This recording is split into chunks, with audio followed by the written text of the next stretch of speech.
Buenos dias todo mundo, my name is Alan here from Dream Big Live Tiny, and we finally made it to Tulum, the beautiful coastal town just an hour and 45-minute drive away from Cancun. We drove in a couple of days ago from Valladolid. If you guys watched our tour last week, then you guys saw that we stayed in this amazing jungle retreat, and now we're here in Tulum, about an hour 15, hour and a half away from Valladolid. Now I know most of you guys have probably already heard of Tulum or have even been here yourself, but for those of you that aren't familiar, Tulum is a tiny coastal town in the state of Quintana Roo, just a short drive away from Cancun, from Playa del Carmen, couple hour drive from Mérida if you guys are visiting in the area. But Tulum is best known for its Mayan ruins located right on the coast, which is a one-of-a-kind site, an absolute must-see when you guys come to visit here in Tulum, as well as a very popular place to visit cenotes. Now cenotes are naturally occurring sinkholes through the limestone where they have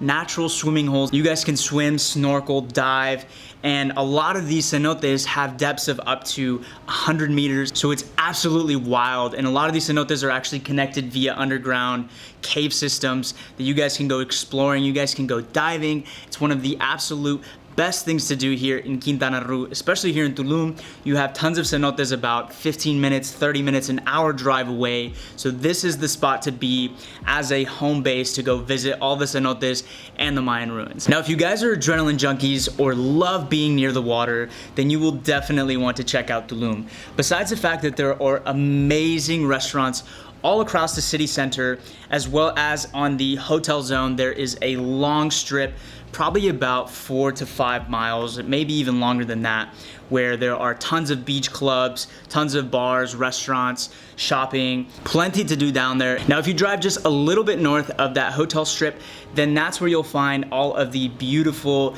incredible white sand beaches of Tulum, including Playa Paraíso, as well as that's where the Zona Arqueológica de Tulum is located, which is where the Mayan ruins are, set right on the coast of the beach. So if you guys have a couple of days, a week, maybe even a couple weeks, then you should absolutely consider visiting Tulum. It's a digital nomad hotspot. There's tons of places to see, there's tons of places to eat, tons of things to do around the area, and you'll have an opportunity to stay at amazing homes like this bungalow right here.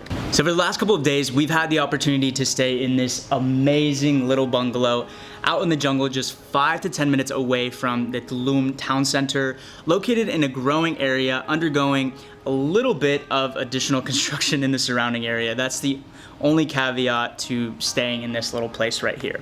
But nonetheless, this little property right here in this tiny house is absolutely incredible, and I can't wait to give you guys a little tour of this space that we've been staying in. So just to give you a little bit of perspective, this little bungalow is about 550 square feet. About 370 square feet of that is on the bottom floor, measuring about 24.5 by 15 feet wide. And this upper loft over here where it houses the bedroom and the little closet is about 180 square feet, measuring about 12 by 15 feet. So definitely not a huge space, a little bit larger than your traditional tiny house on a foundation. However, once you stay here, you'll notice that that 50 square feet definitely makes a huge difference. It makes the space feel a lot more open. Now, this little bungalow is situated on a private property with 2 other bungalows sharing a plunge pool, as well as a yoga deck for some morning or afternoon yoga. Upon entering this bungalow is probably the most impressive vantage point of this home. You're greeted with this amazing wide open space on the main floor with a sort of living area on the right hand side with a custom concrete platform couch that's about the size of a full-size bed and sleeps an additional 2 guests if you please. There's also a huge hammock that extends from each side of the house, providing an excellent place to lounge during the day, in the afternoon, or even at night when you come back from a long day of exploring. At the far right end of the house, there is the kitchen. Now, the kitchen is very basic and simple in nature. It's constructed entirely from concrete countertops, concrete shelves, along with the basic necessities such as a 2-burner induction cooktop, a coffee machine, an apartment-sized fridge, all of the plates, pans, cookware, glassware, silverware that you'll need, drinking water, and not much else. So if you're gonna be here for a couple of days, even a week-long stay, this kitchen is more than enough to satisfy your needs, as well as the fact that there are tons and tons of delicious restaurants in town, a lot of seafood places. We went to a seafood place last night that was absolutely incredible. We got the most amazing ceviche for about $8 US, and I still only ate about half of it. The other half is still in the fridge and hopefully gonna eat it later today. But on the main floor, the only thing left is the bathroom, which is at the end of the house. So you walk through this sliding barn door and you're greeted with one of the most beautiful bathrooms that I've ever seen. On the left-hand side is a glass shower with concrete floors, concrete walls, and on the right-hand side, you have a medium-sized concrete vanity with a super cool built-in sink into the countertop, as well as an ecological flush toilet. Now, perhaps the biggest highlight of this space in the bathroom is the tub. Now, you're gonna walk through this glass door, So sliding the screen door, you're gonna be greeted by this enormous tub outside where you can take some nice warm baths, though I will say that it takes about an hour to an hour and a half to completely fill up. I'm telling you, this tub is enormous. It has to be like a couple hundred gallons, but it's totally worth the wait. So if you guys are wanting to take a bath, you definitely just have to turn that water on well in advance and you guys will be good to go.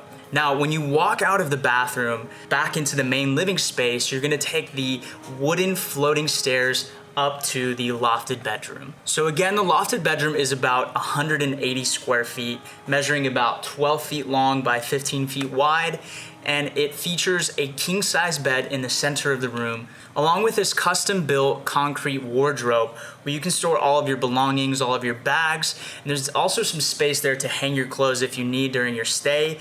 And it provides a really awesome vantage point over this main living area when you peek over that railing, an amazing 180-degree view of the rest of the property outside. Now, perhaps the most incredible feature of this home is the palapa ceiling located up above, which really accentuates the fact that you're literally staying in this little jungle oasis. And the most incredible thing is in the morning, you wake up to the sound of tons of birds, geckos, just chirping right outside. It even sounds like they're right inside the house, though they're not. And it's a much better way to wake up than to the sound of that annoying iPhone alarm. And then the only thing left to do in the morning is, of course, coffee. But that's basically it, guys. That is the Ikal Bungalow here in Tulum, Quintana Roo. Again, Tulum is located just a short drive away from Cancun. It's about an hour, 45 minutes. You could rent a car like we did and explore the surrounding area at your own pace, but there's also tons of buses making back and forth trips from Tulum, Akumal, Cancun, and also Valladolid, where Chichen Itza is located near. So definitely, if you're looking for a nice little escape, somewhere near the beach, somewhere near the water, near cenotes, then you're definitely going to want to put Tulum on your travel list. And if you guys want more information on the Ikal Bungalow, I left the Airbnb link in the description below, as well as a link to sign up for an Airbnb account. If you haven't done so already, you can get up to $50 off your first stay. So guys, I hope you enjoyed the tour.